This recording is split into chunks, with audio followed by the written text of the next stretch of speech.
The name of our topic is globe, latitudes and longitudes. So in this video, we will be developing an understanding regarding first about the concept of the imaginary line, that is the axis and the equator. Second, about the concept of latitude. Third, about the important parallels of latitudes. Fourth, about the different heat zones of the earth. Fifth, about the concept of longitudes. Sixth, about the longitude and time. And lastly, we will be dealing with the concept of the Indian Standard Time. So let us start. First, we will be discussing about the concept of the imaginary lines, namely the axis and the equator. So, our planet Earth is not a sphere.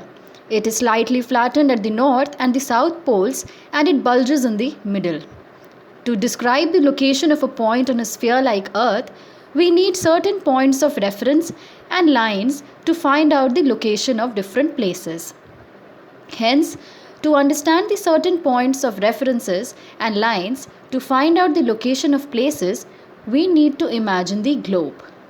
With the help of a globe, we will understand about important imaginary line, that is the axis and the equator. A needle is fixed through the globe in a tilted manner, which is called its axis. The 2 points on the globe through which the needle passes are the 2 poles, that is the North Pole and the South Pole. The globe can be moved around this needle from west to east just as the earth moves. But remember, there is a major difference. The real earth has no such needle. It moves around its axis, which is an imaginary line. Now, another imaginary line that is running on the globe, which divides it into 2 equal parts. This line is known as the equator. The northern half of the earth is known as the northern hemisphere, and the southern half is known as the southern hemisphere. They are both equal halves. Therefore, the equator is an imaginary circular line and is a very important reference point to locate the places on the earth. Now, after discussing about the concept of the axis and the equator, let us now discuss about the latitude. What are latitudes?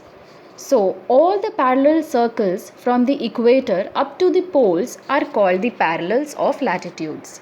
Latitudes are measured in degrees. The equator represents the 0-degree latitude.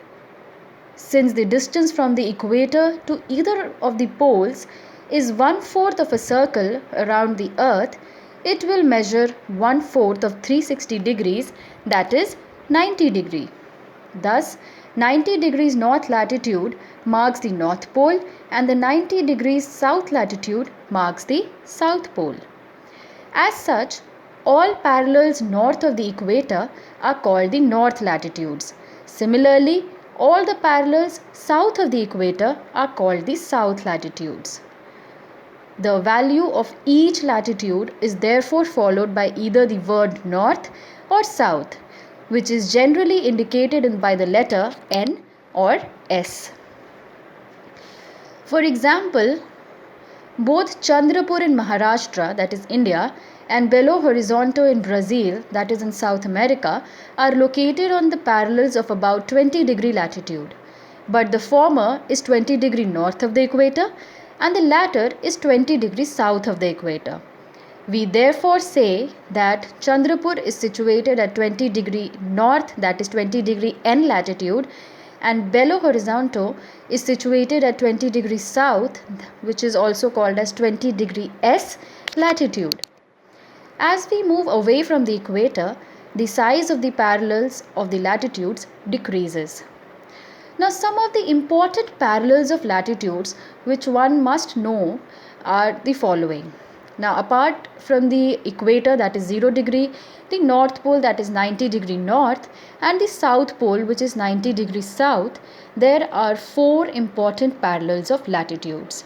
They are, first, the Tropic of Cancer, which is 23.5 degree north in the northern hemisphere. Then second, the Tropic of Capricorn. It is 23.5 degrees south in the southern hemisphere. Then we have the Arctic Circle at 66.5 degree north of the equator. And lastly, we have the Antarctic Circle, which is at 66.5 degrees south of the equator. So these were some of the important parallels of the latitudes. Now, let us move on to discuss about the different heat zones of the earth. So the heat zones of the earth are classified into three. A. The torrid zone, B. The temperate zone, and C. The frigid zone. Let us discuss each of these one by one. Let us first talk about the torrid zone. The midday sun is exactly overhead at least once a year on all the latitudes in between the Tropic of Cancer and the Tropic of Capricorn. This area therefore receives the maximum heat and is called as the torrid zone. Second zone is the temperate zone. Now the midday sun never shines overhead on any latitude beyond the Tropic of Cancer and the Tropic of Capricorn.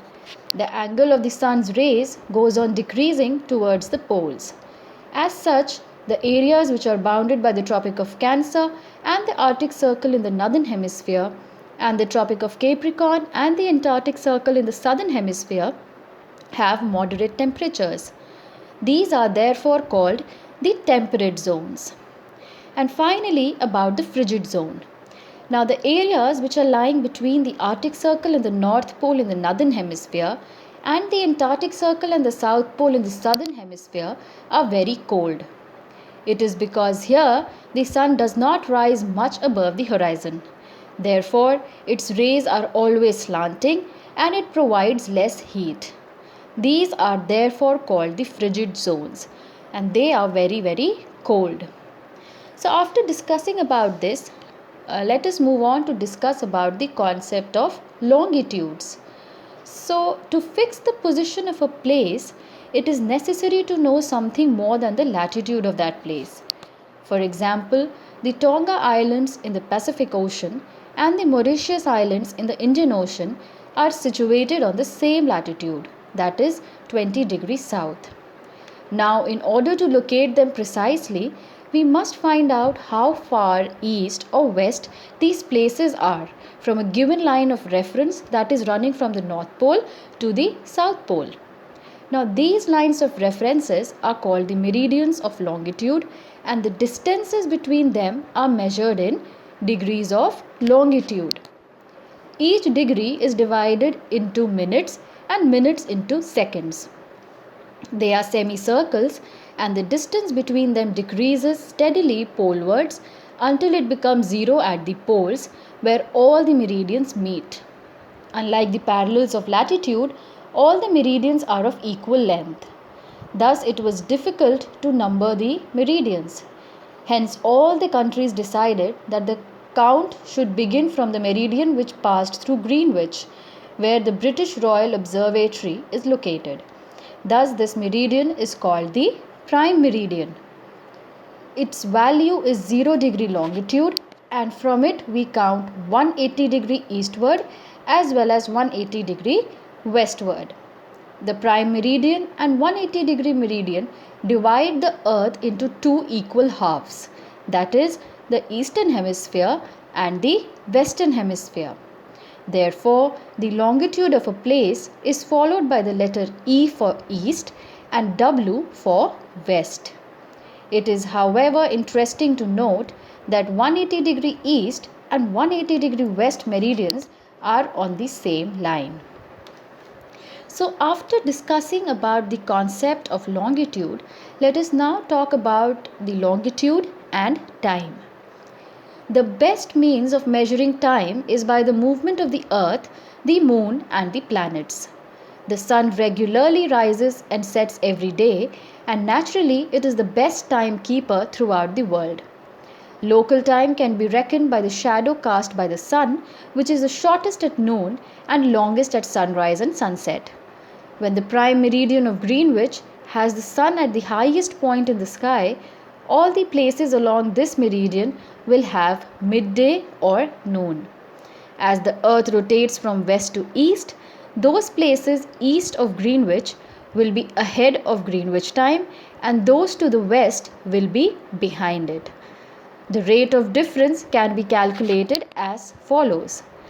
Now the earth rotates 360 degree in about 24 hours, which means 15 degree an hour or 1 degree in 4 minutes.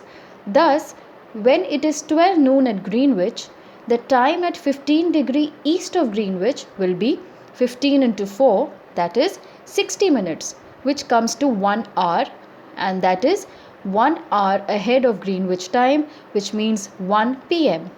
However, if we say it is 15 degree west of Greenwich, then the time will be behind Greenwich time by 1 hour, that is it will be 11 a.m. Similarly, at 180 degree, it will be midnight when it is 12 noon at Greenwich. Now, after discussing about the context between the longitude and time, let us discuss about the concept of the Indian Standard Time, that is IST. The local time of places which are on different meridians are bound to differ. For example, it will be difficult to prepare a timetable for trains which cross several longitudes. In India, for instance, there will be a difference of about 1 hour and 45 minutes in the local times of Dwarka in Gujarat and Dibrugarh in Assam. It is therefore necessary to adopt the local time of some central meridian of a country as the standard time for that country. In India, the longitude of 82.5 degree E is treated as the standard meridian. The local time at this meridian is taken as the standard time for the whole country. It is also known as the Indian Standard Time, that is IST. India, located east of Greenwich at 82 degree 30 minutes east, is 5 hours and 30 minutes ahead of the GMT.